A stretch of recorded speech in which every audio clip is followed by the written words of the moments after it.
Hello, ladies and gentlemen, and welcome back to the OGA Pit Qualifiers here for Latin America. I'm Stern, I'm joined once again by the lovely Demo. We're getting to our third playday of LATAM. Yes, the third play day, so that means we will be finishing off all of the rest of the matches for round of 16, but also one quarter-final, which will be our final match for tonight. Let's bring up the bracket. You can see everything that's going to happen so far, because it has been a pretty intriguing one for LATAM. I would say predictable. A lot of 2-0s across the board, only one of them actually going the full distance, and that was the MIBR match. But, you know, Liquid, Jens Mortis was kind of expected, yeah, Gaming as well, dominant. INTZ also kind of progressing on. We're expecting the Pro League teams to show up. Elevate had a 14-0 against Lashados, and MIBR did struggle a little bit, but they still managed to make it through. And then Semorg, they did lose to Team 1, and again, another pretty convincing match for that pro team. Yeah, and I think overall we're kind of expecting Team 1 and Team Liquid to just kind of browse their way through the bracket. I think Team 1 had a bit easier time of it, but, you know, they do go against MIBR in the quarters, so that could be an interesting matchup as well. But yeah, as you said, kind of predictable, and I think a lot of people will be expecting these results now. We're going to see the last couple of round of 16 games before we see our first quarterfinal as well. It's going to be Team Liquid versus EA Gaming. That's going to be coming up later tonight. But for now, we're going to get into Guardians versus Sickers. Or Sixers. Sixers. Sixers. Yeah, you know, that's what I kind of look at it. So, yeah, interesting name. Very creative. And did you see the logo for it as well? The logo is really good. It's like the Rainbow Six logo with a thermometer in it. Yeah, it's really creative, and I like that. But, you know, they're going up against Guardians, who are Challenge League team, and they've looked okay. Well, again, we don't really see a lot of the kind of Brazil region for Challenge League. We don't get to see everything that kind of goes on there just because coverage is a little bit slacking, and only thing we kind of go off is just what Wikipedia says, and that's kind of what I also have to kind of base my stuff off as well. Yeah, I mean, they're a third-place Challenge League team. They do have an important play day coming up as well on the 30th, where they'll be against Supernovas there, who haven't done well at all. And, you know, that's really good to decide if they can make that relegation spot or not. So, potentially not really bringing it all to bear here. Their map pool has been pretty varied, however, throughout Challenge League. They've gone to basically a different map every single time. So, I'm expecting this to be a very adaptive roster, and therefore, maybe, like, heavy strategy is not really something that's going to affect them that much. Well, you know, you look at Sixers, who are going to be, you know, the tier 3 kind of team, which we don't really know a whole lot about. As we'll bring the map bands to you while we continue talking. It's always going to be like a struggle for Guardians to really have an idea what they're going to go for. Yes, we know that the Brazil community is very tight-knit and kind of everybody knows everybody. But whenever it comes to like best of threes, where we typically don't really see both these teams play on those, it always can be tricky for them. Yeah, it can be. We've seen Guardians Imperium. They've won 5 matches so far in Challenger League, and they're looking to maybe get a couple more wins on the board when they go against Supernova. But, you know, looking overall at their kind of performance, as I said, they've kind of darted around the board in terms of maps. So I think they could really go anywhere. They've had a decent time on Cafe, but a bank ban will come out immediately for them. That's probably one of the few maps they haven't won this season. And Bank's been, you know, a very strong map for everybody in Latin America. We've seen a lot of that throughout the past 2 play days, but them going for it straight off the bat, we could kind of lean into that, saying that perhaps they're not a team who feel as comfortable compared to kind of the rest of the region. But hey, if that's one of your main bands you want to go for, then hey, go for it. We're not going to be ones to judge you for that. I could definitely see like Border being played here tonight. I think it's going to be kind of middle of the pack. Everybody can play that. I could definitely see Sixers trying to go for a very open frag heavy map. They feel they have the fraggers kind of back it up. Guardians, it's not a very like map. I feel kind of Border's not a map that kind of favors any one team. It's always going to be out in the open because everything's so basic for it. Guardians could definitely pick up a map like Villa or maybe even Cafe here. They've done decently on Cafe. They've won 1 and lost 1, I believe. I think Villa's up there for them. The Villa is definitely up further. They've won there before. Okay. But Sickers are going to take that They've off done the the board. research. I think that's a good ban from Sickers. And I think really when you're going against an organized team like this, the map bans are completely in your favor because they don't know anything about you, but you know everything about them, and you can really decide the pace of this. But because we do ban, pick, ban, this now leaves Guardians Imperium to pick the first map of the series. And yeah, I don't know where they go. I think potentially Cafe would be a good map for them. Coastline could be good as well. I know a lot of Brazil teams do like Coastline, also known as Litoral in Portuguese. Wow. Really on top of your stuff, bro, aren't you? Yeah. Well, it's Wow, because you're like mini Milosh off the entire community. Congrats, bro. But it's going to be a Clubhouse pick coming out from Guardians Imperium. And again, That's Clubhouse, expected. it is a very middle-of-the-pack map. As you said, like, a lot of teams are very familiar with Clubhouse, so they can play that pretty carefully and pretty, well done from them. So we'll see what Sickers want to go here, and I'll be kind of surprised if they pick up Cafe, because I think that's been Guardians Imperium, that's been their most decisive win in Challenge League, has been, I think, they 7-1 on Cafe in the first week. They also 7-1 in Clubhouse during play Yeah. number 3 as well. So Clubhouse is going to kind of be their go-to. They've had okay results because they had a win. They also drew against looking for Org. Guardians haven't played like any border all this season. So I'm curious to see if Sixers will just go ahead and pick that straight away. If it doesn't get picked up and they go for like Cafe or Coastline or whatever it is, I could definitely see Border being the ban for Guardians just because they haven't played it at all this season. Yeah, that could definitely be a good pickup. I think that, it kind of depends on how much analysis they've done, but they are going to go to Cafe, and, that's good thing. Guardians Imperium have played that before. They've won and they've lost there as well, so Stickers should know how Guardians are going to play this, because, of course, Guardians can't really show anything new here, because they do have those matches coming up, and the relegations matches, they do get there. So, they have a lot of important playdays coming up, and, I guess we'll see how that does go down. If Stickers have done their research, which, from their bans, it kind of looks like they have. Hopefully we'll see some interesting counter-strategy coming out from them. But it's going to leave us with Border, Coastline, and Consulate. I think this is kind of trending towards a Coastline, if I'm being honest. Depends whatever ban it is that Guardians wants to go for, because they kind of have the pick off the litter, and Coastline straight away gone from Sixers. I have to see the Consulate here. I'm pretty sure it has to be a ban on Border for Guardians, just because they haven't played it all this season. So Consulate they have played, they've had okay results on it as well.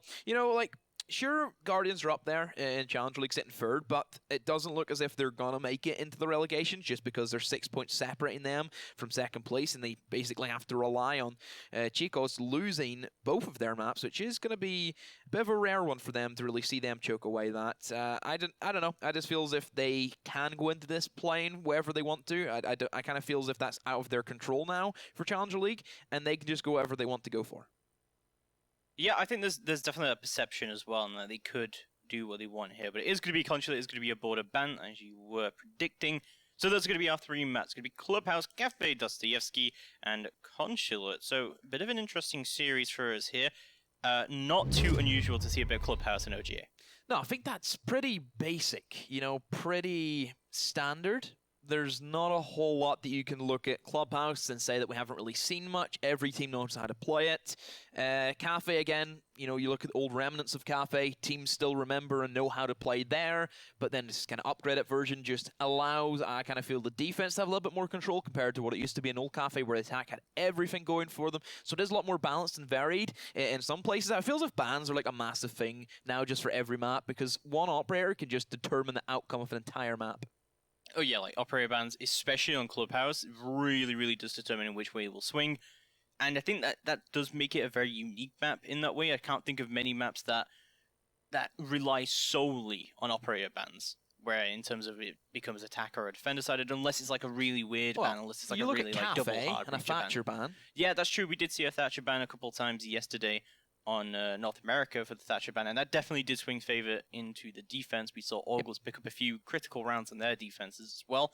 So, yeah, no, I suppose you are right in that respect, and we'll definitely just have to look into the map and see how it goes. But I think with Clubhouse, like when you see that Maverick ban, it completely changes it, and also then when you don't see the Maverick ban, it completely changes it. So like the takes become completely unique depending on the bans, and there's a lot of different ways you can do Clubhouse. It's a very kind of very creative map. There's still a lot more to be discovered on it. I think there's a lot more to be done with it. So, we'll see what the bans are. We'll see what the operator bans are for that. But we just need a little bit more time with the lobby together. You kind of look at the third map as well. I'd look at Consulate as a map which can be very split due to operator bans also. I feel as if it's so influential right now whenever there are certain operators who only, there's no kind of substitute to them. They do their one role and nobody else does that kind of similar. Yeah. You think about back in the day, it was only Firma who could do his role. Then we seen Habana be brought in and it was just a breath of fresh air. I kind of feel we've got to that stage now with Thatcher where we need to see another kind of option for him if he does get banned, because there's no real way to get rid of electronic gadgets without kind of exposing yourself to give the defense team a free kill. So definitely I think we can kind of look in and see that we need another Thatcher. Just you look how many teams are banning it and how the outcome is kind of enabled operators like Kaid now to have a real uprise in the play. I also kind of still feel that we need another Jaeger. We've seen matches before where Jaeger has been banned, and teams have just went all in with, triple nades, and it's been a real fest that just never really looked as if it was clear for the defenders because they always had to worry about getting naded. There is a lot of operators I feel still need to have another kind of substitute if the bans, especially with new operators, at some point we're probably going to have to increase the ban rate as well. Yeah, well, obviously, I think we're going to get there eventually. If we do want to see 100 operators in the game overall, we're going to see an increase in the ban rate. Looking at this match in particular, LATAM, from a Tier 3 perspective, we talk about NA Tier 3, and really absolutely anything can come out of it. We saw Okami just come out of the woodwork with some pretty experienced players on their roster and be able to take Rogue to a decided map, and really did cause quite a lot of embarrassment to Rogue in that matchup. And we've seen it across the board as well from NA Tier 3, but LATAM Tier 3 is always a really unknown factor for me. Like, we look at the European Tier 3 teams that have come into this close qualifier, and I think a lot of people would be very familiar with quite a lot of them, like X610s, for example. We did, expect them. We did expect them to do well as well.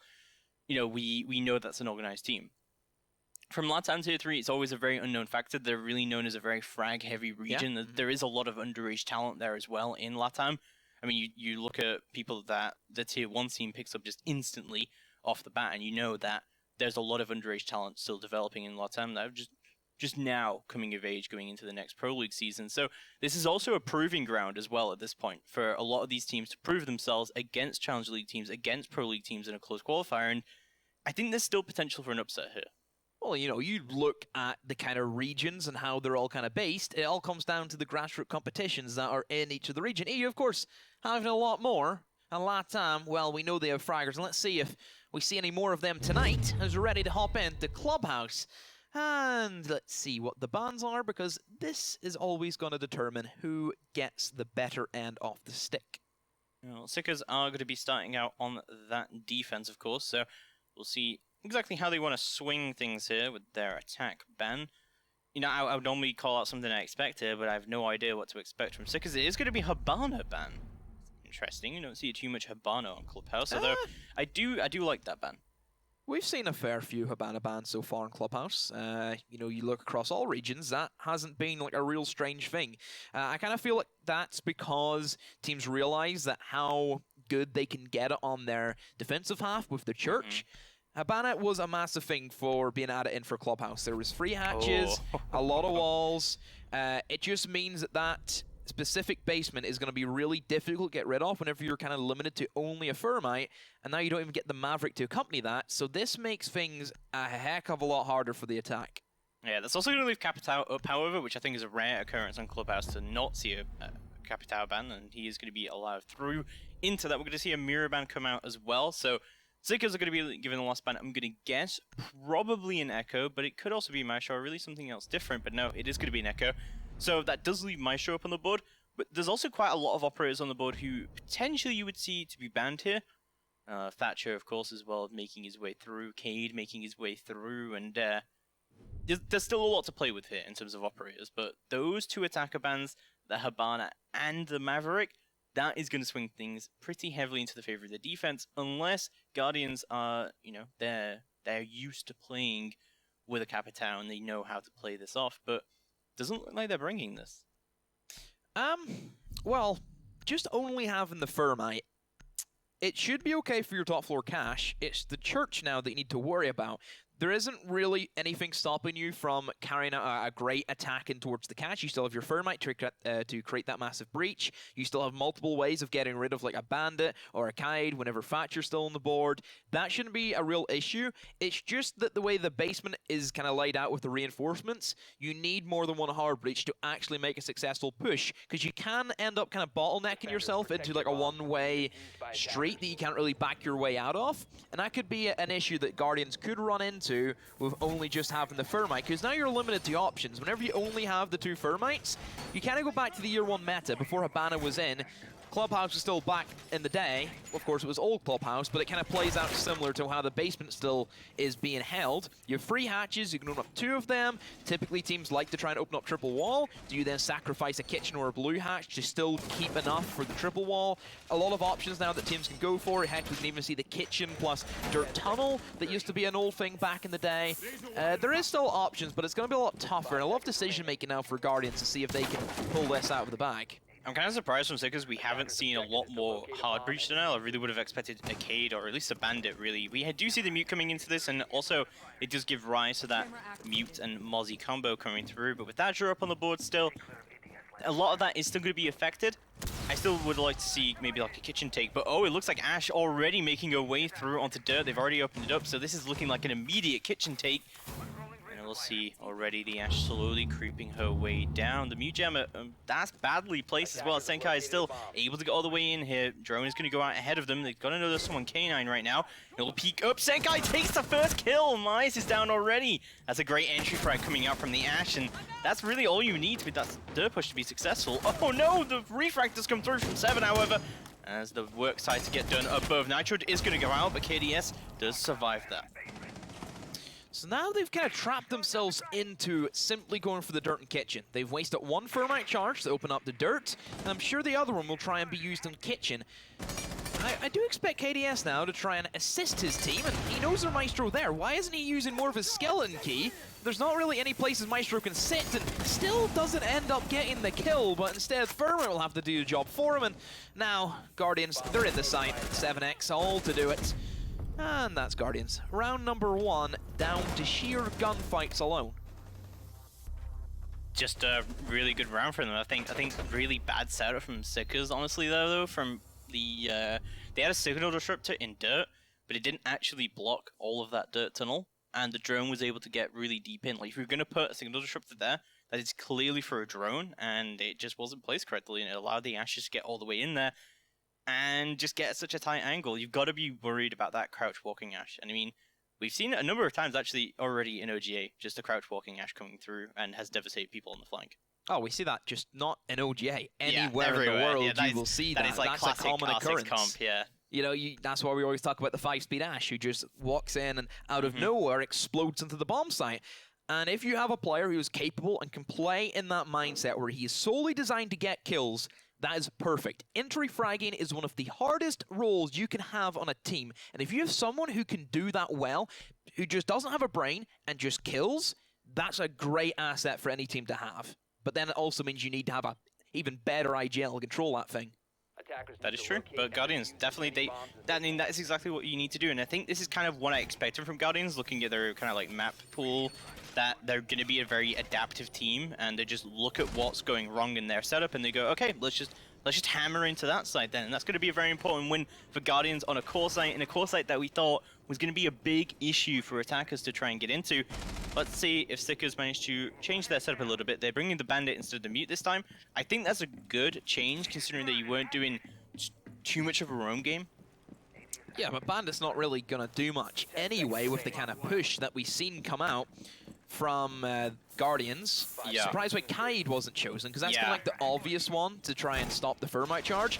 No impact tricking as well on that main hatch, which is also surprising, I feel, from Sixers, but I think that's probably just because they had pressure in dirt for Guardians, which was like the main thing. And you can't really go for a safe impact trick whenever you know someone's breathing down your back end of the bomb site. I just feel as if Guardians is going to try and play with the frags. They're not really going to respect the setup from the defense 9 times out of 10. They'll just try and run in as much as they can, you know, utilizing that Ashe that we know is just going to rain havoc in anything that he can find. It definitely is. Kyo trying to move all the way up, but it's going to be that Ashe entry frag again coming down. 7x goes down, and already a 4v5 has developed. Things looking really good for Guardians again, and typically that entry frag does tend to swing things into the favor of the team who gets that entry. Also, IQ in a great position in blue, not being contested, and he can try and assist KDS, who doesn't even need assistance as he's fragging out with the para, but then very quickly does get eliminated. It doesn't matter as Guardians, they have that man advantage, and oh, Bandit just barely missing the IQ, takes a lot of damage from it, And now Kingstar will try and rotate down to the same position that Capital was. Yeah, the Bandit's very, very low HP, and he will be eliminated by Kingstar.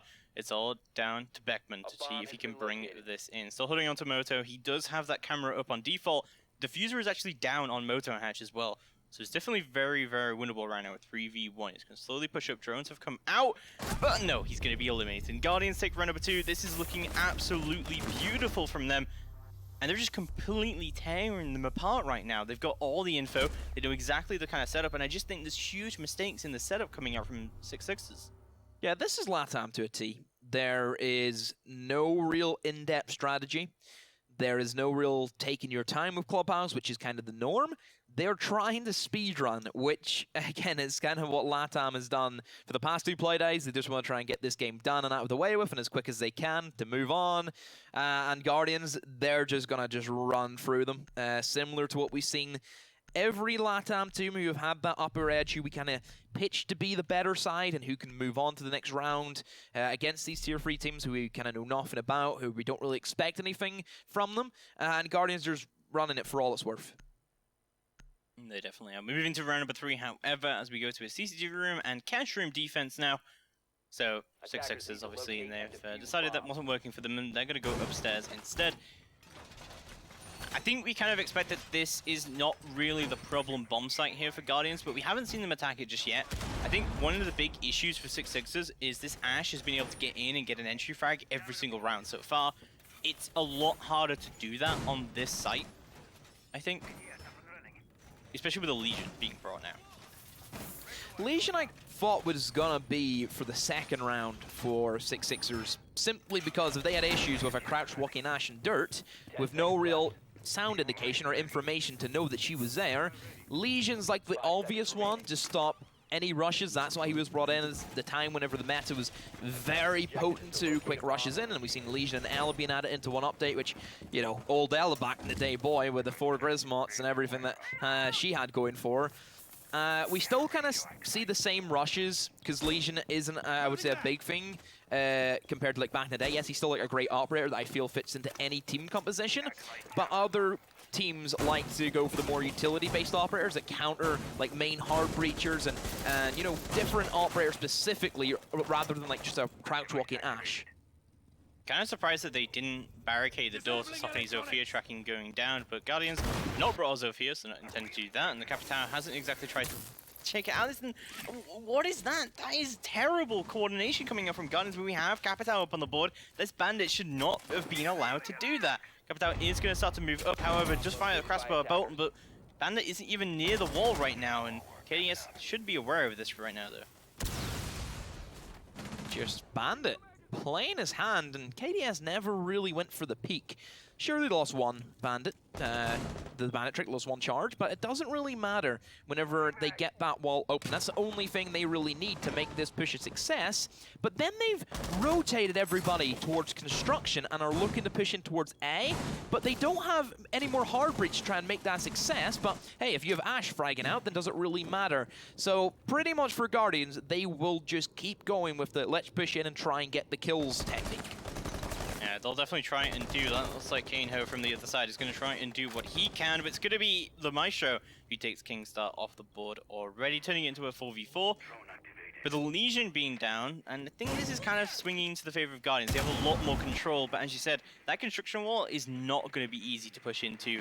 And yeah, it does seem confusing that we've spent so many people from Guardians pushing that side, rather than trying to go for a straight-up execute into the server side.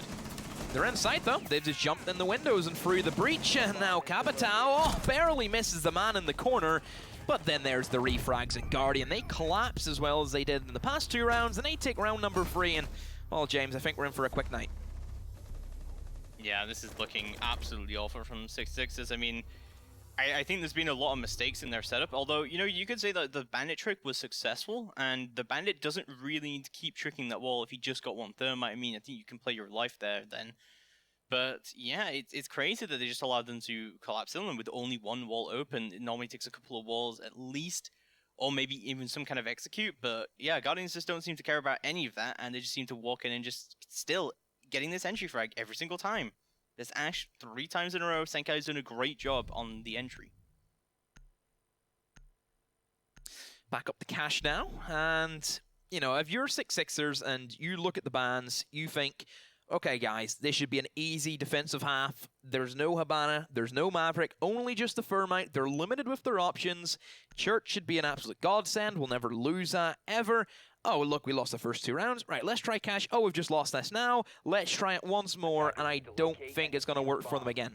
The way that they're kind of set up, it's too stale for my liking. It's too basic positions. Guardians are not being caught up by surprise. Everything that they are pushing in for, they're expecting that to be done by 6-6ers, and they're falling into that trap. They're not trying to take the aggression to them. They're sitting on site. They're allowing Guardians just to do whatever they want, to push in how they please, and slaughter them whenever they feel like it.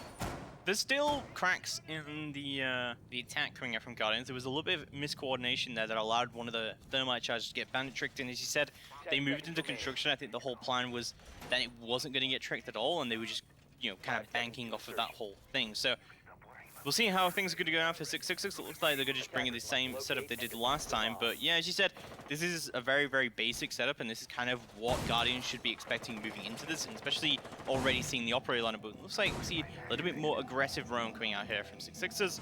Beckman on the roam. Trip. Last time I went for a roam game was round number 2, and they got chewed up alive by the Ash, who was, of course, hunting, and probably will try and do once more. So set up from the defense, holding in towards Garage, which didn't get pushed as heavily as what you would expect, and that's the aggression that we kind of needed. That was Maestro just trying his hand to try and challenge the IQ, and, well, she does bite the dust.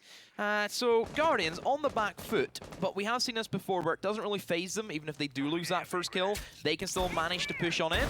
There's the first asphyxiating bolt, and I'm sure that we should see the wall being opened up, and say that, there goes the first one.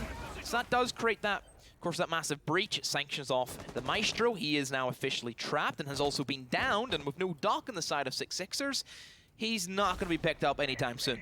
Yeah, there's a lot of control now for Guardians here to start to move in and get a little bit more control, but Thermite getting way too aggressive, and it is going to get shut down. There's also Diffuser down, and that one Thermite charge that was left spare is not going to be able to be utilized anymore. The Bandit very, very low, however, for that trade. And we still have plenty of utility up from Guardians right now, as well as that entry coming out.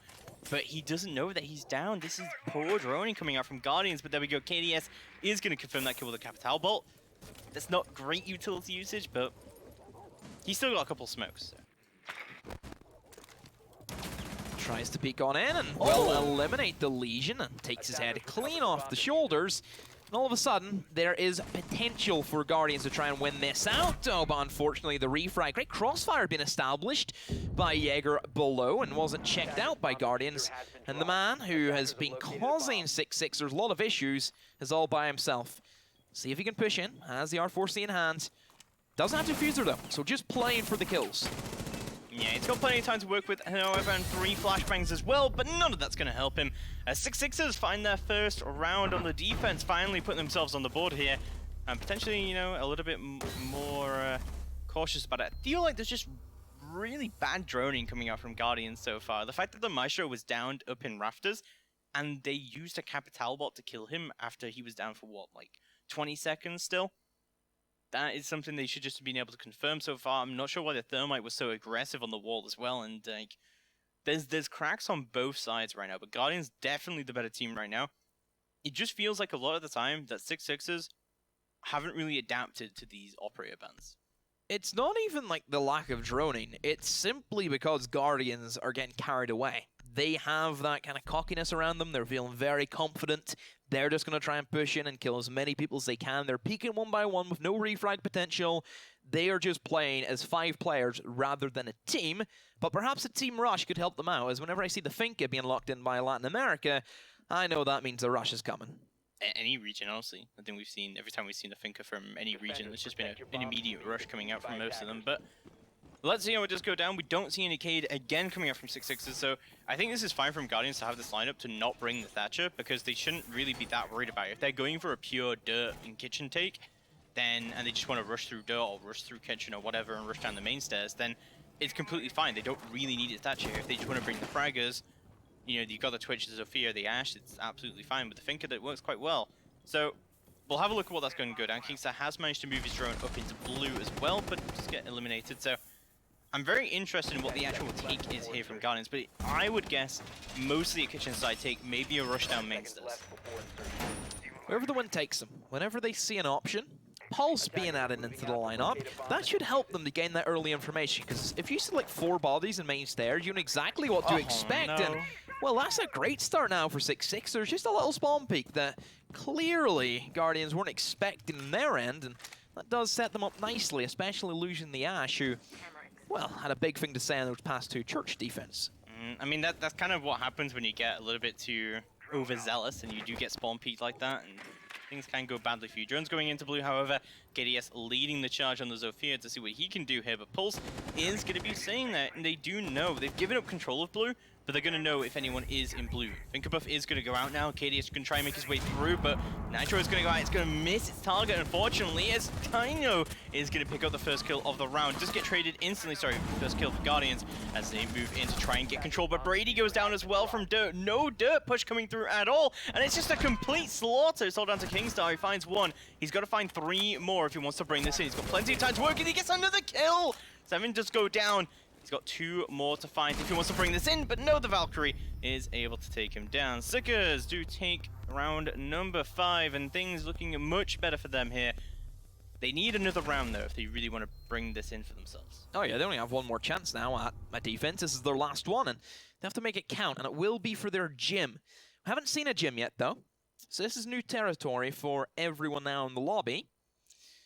Let's see their lineups. They'll probably tell us a little bit more of what they're thinking, so Mute straight away. That leads me to believe that they will extend in towards construction. He's the go-to operator for that side of the map, and will Castle be chosen along with the Bandit? Obviously, with no Maverick being there, then the Bandit is like automatically thinking, okay guys, I can just stop them from pushing in via the Bandit trick, bring the Castle, sanction off the windows, and then we should be good. But no Castle, though, from the team of 6-6ers, which is strange. Whenever I see Maverick and have Bandit gone, Bandit just becomes such a strong operator. There's nothing that he really has to fear about whenever he's behind so much utility and ADSs and everything that kind of goes with that. That's a bit strange one, but I'm sure they will be extended into construction as, yes, they start piling in towards that side of the map, simply because Mute on the table, who is known for being picked up simply to deny the drone access that teams would want to have whenever you're trying to get in towards cash. Yeah, that jacuzzi wall is a bit of a doozy to open up now with no Maverick and no Habana. So really only relying on that Thatcher and Thermite combination. If he can get 1 Thermite at least, then yeah, he can really bring that in. So yeah, it is kind of puzzling to see no Castle being brought here, but we'll have a look at what the strategy is here. And as you said, it does seem to be mostly that cash side hold. Of course, they can make that hole into construction, then they can see all the way through onto gym window. And that should give them a good idea about what is going on. And we'll have a look how Guardians wants to deal with this. They've brought a very different lineup here. Senkai, for the first time, not playing the Ashe, is going to be bringing the Sledge instead. I like the nade usage bringing here. So, Guardians, how will they set up shop? For the first time, not having the Ashe. Instead, the Sledge will be brought, and don't really think he's going to be doing too much soft destruction with the Sledge, but perhaps anticipating a 6-pick Castle from 6-6ers was probably the thinking behind for that pickup. I don't think Sledge will do that much damage, you know, realistically. Sure, he gets nades, it's just another gun. The gadget isn't going to be that useful since there is no castle, but since they know there's no castle, it just gives them the free entry to push on in and open up that jacuzzi. I'm guessing they're going to try and rush in via gym window and also the breach. Will be interesting if somebody rotates and tries to take main stairs, because that's kind of like the pinnacle point now for many of like the gym bedroom pushes, is that main stairs, because it cuts off the crosses that you would want to have and can also eliminate people rotating back in towards construction. Oh, as I say that, they're now in, so it's just worked a charm. There's not much we can say apart from they go for the picks, they win their gunfight, so now a 2v4, and they're not even going for the defuse, they're just going for the frags, and they get them. Guardians, another rush for them. They just speedrun after speedrun. Yeah, and that's going to put them in a really great position going into the second half now, and this just seems like an absolute massacre going in. We saw a little bit signs of life coming out from 6-6ers, but I'm hoping now from Guardians they have a bit of a better idea about how to play these operator bands around and how exactly they should set it up. I am really expecting a Cade here on this church defense, and there we go. It is going to be picked out by KDS, so I'm glad to see that being brought through. We did talk a lot about how a Cade could be very useful in this situation. And also impact tricking, hopefully, is going to come down as well. I'm going to guess he's going to stick the pick off the Vigil onto the Cade. Double French as well for Church. Don't see that a whole lot. We used to see that back in the day, but that was a very long time ago where there wasn't a lot of operator choices that you used to be able to get. I like seeing Double French, though, because it can be pretty deadly on the defense. You have long ACOG angles that can be held by heavies who take a lot, and, you know, they're both operators who give more, like, health. You know, Rook gives you more armor, means you can take more bullets, and then, of course, Doc there to stim you up. He didn't 6-pick it. He's sticking with the Vigil. So I think Guardians are here for the frags. Yeah, I mean, yeah, definitely with the way that their gym rush went, I think they're all about it. I do like a Vigil here, and like the double French is good for peeking out that long hallway and just generally just holding those long angles and shutting them down. And the MP5 obviously a great gun. So yeah, it does seem like Guardians are playing really frag heavy right now. They do have a decent amount of impacts. Like, you know, the Rooks. Hope is bringing impacts here as well as the Vigil. So they should be able to like impact trick and just do whatever they want with that. 5 seconds to insertion. He's going for the spawn peak, isn't he? He can do whatever he wants. He has the Navi skin, and as we know, that gives you +10 spawn peak. Definitely does. Oh, look at Kane Rook as is well. looking for Okay, it. so they're just Yeah, going yeah, for it. they're going for it. They're pinstering, and I like this because if you think about the way that he went for that spawn peak, he had no risk there because Rook upstairs was covering the shipping dock side of things. That was really smart. I like that. Yeah, the double spawn peak strategy is good coming out from Guardians. However, it will not pay them any dividends so far. However, they will start to play this still very, very aggressively. Oh, but the Jackal already taken for the board. I was just about to mention about how there is a Jackal on the board. That's going to make this Roman game a bit harder, but he's already down. Brady, again, going to find his own kill as well. And this is looking so bad right now. Drone active. Reloading. Cover me. Okay. 6-6ers, you've pretty much lost everybody off the rip. You've lost majority of your fragging potential. You know, there's no Buck, there's no Jackal, and everybody's just being slaughtered. God, and Brady, this is just expected. Brady! That's a quadra kill coming out from Brady. No, it's not, just a 3k, but Kaneho is going to lock things out, and oh my god, an absolute slaughter from the Frenchies. The heavy spawn peak strategy coming out from Guardians, and just proving just how much better they are than 6-6ers, and it just seems like they don't even have to use strategy, they can just run at them. And I love yeah, how they can just shoot excited them you down. get with the kind of Brazil teams. Because I seen great. this. I was really excited the first couple of days I seen it. Yeah. But now it's just like a common thing, you know? Well, I You just get casted... used to it. Well, we casted the OGA Season 2 hit for them. That was purely LATAM. We did all the double 11 games there, and that was some heated stuff because it's great to see LATAM teams where they don't even have to use the strategy and they just go straight for like rushes because they've got, I think, the most impressive gun skill out of any of the regions. And I think they're known for that, right? Well, gun skill wise. Yeah. I don't know. I look at all of the regions. I think you have your main fraggers throughout it. You know, if you throw in, let's say, Citizen, Nesk, and Bolo into a 1v1v1, how does that end up? I guess we'll never know. Oh, will we? No, we'll never know. Ah. Liquid's never going to qualify for a Pro League final. Well, they still have a chance here, but you know, they still have to go for the LAN, of course. So, getting to round number 8. This is an important round for Guardians to try and bring it in to that 6-round match point, and they brought the Warden, interestingly enough. I didn't actually think we'd see a Warden coming out from them. Maybe... I mean, the MPX is a good gun. I think he's brought it, hasn't he? Did you... Don't tell me you think he's brought that because of the gun. I mean... Whenever a Valkyrie is Yeah. available to be picked. You know? Which just gives so much more. He's just playing this for God knows what reason.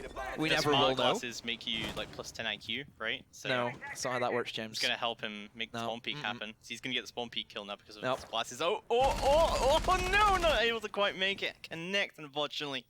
But he didn't die. So. He's an operator who's designed to play against Blitz, Glaz, and Ying, but those three operators are not meta. So, since they're not meta, neither is he. It's unfortunate. He was designed for a different time. Of course he was. He was designed for the Season 8 meta, which was absolutely... Oh my god. Flashbacks of nightmarish. Yeah, let's not Hell get into screams that, just God. raining throughout my skull. Yeah. Things not looking too good for 6-6 as they've almost lost their Thermite as well. Very, very low HP. Not dead just yet, but Yeah, I think Guardians are just going to take everything. See the amount of people are just peeking right now, and it's just, yeah, give them a gunfight right now.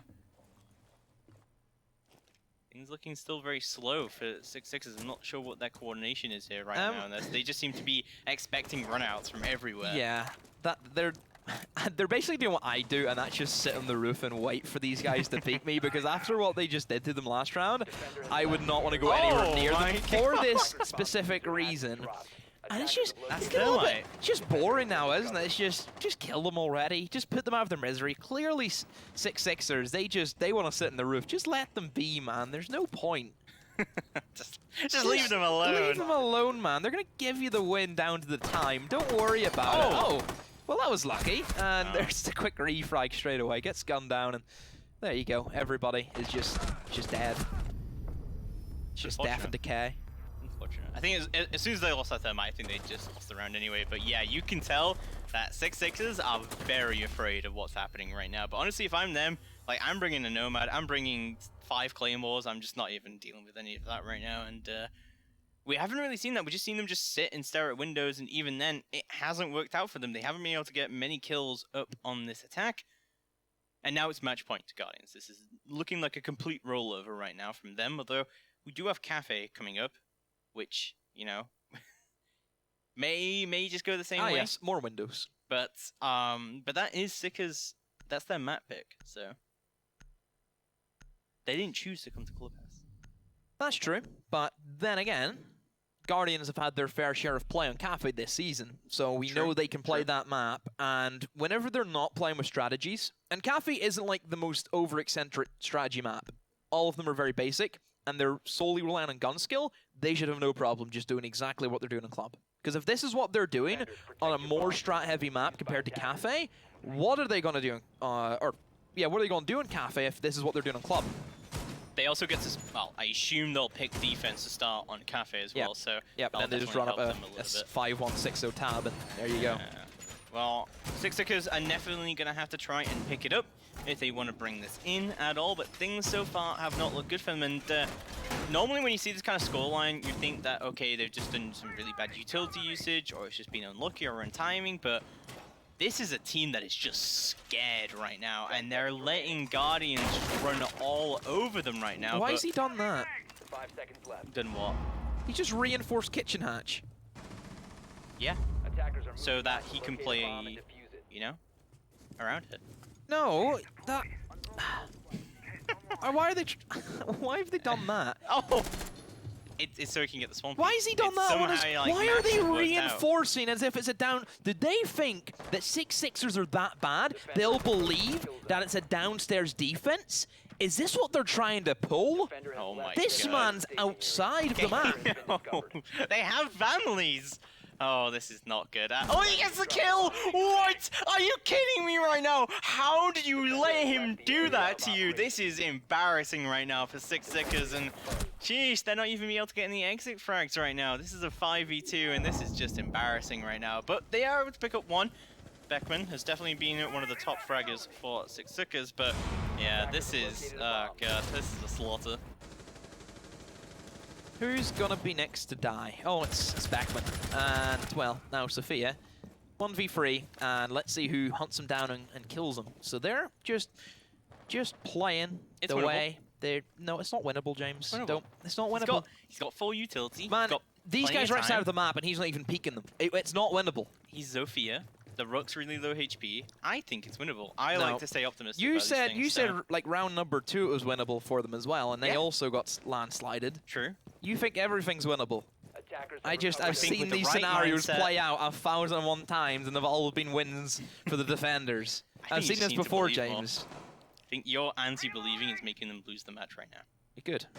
Wow, that's unfortunate. Well, Mai's just gonna play his life here to some exit frags, but I'm not sure what Brady's doing. They're getting really annoyed they can't find him. Like, they're getting annoyed. Like, come on, where is he? It's like almost wishing you had a Jackal on defense, but no, that's gonna be looked winnable. at. Yeah, winnable. Yeah, it was winnable. I think that was winnable. It was completely winnable. But unfortunately, it's not going to be won today, and Guardians are going to look out the first map, 7-2, and I think, you know, I think the scoreline doesn't really represent how much of a one-sided slaughter that was from Guardians, especially when we pushed through onto the defense, but We're going to take a quick break, and then we're going to be coming up with Cafe. Stick around.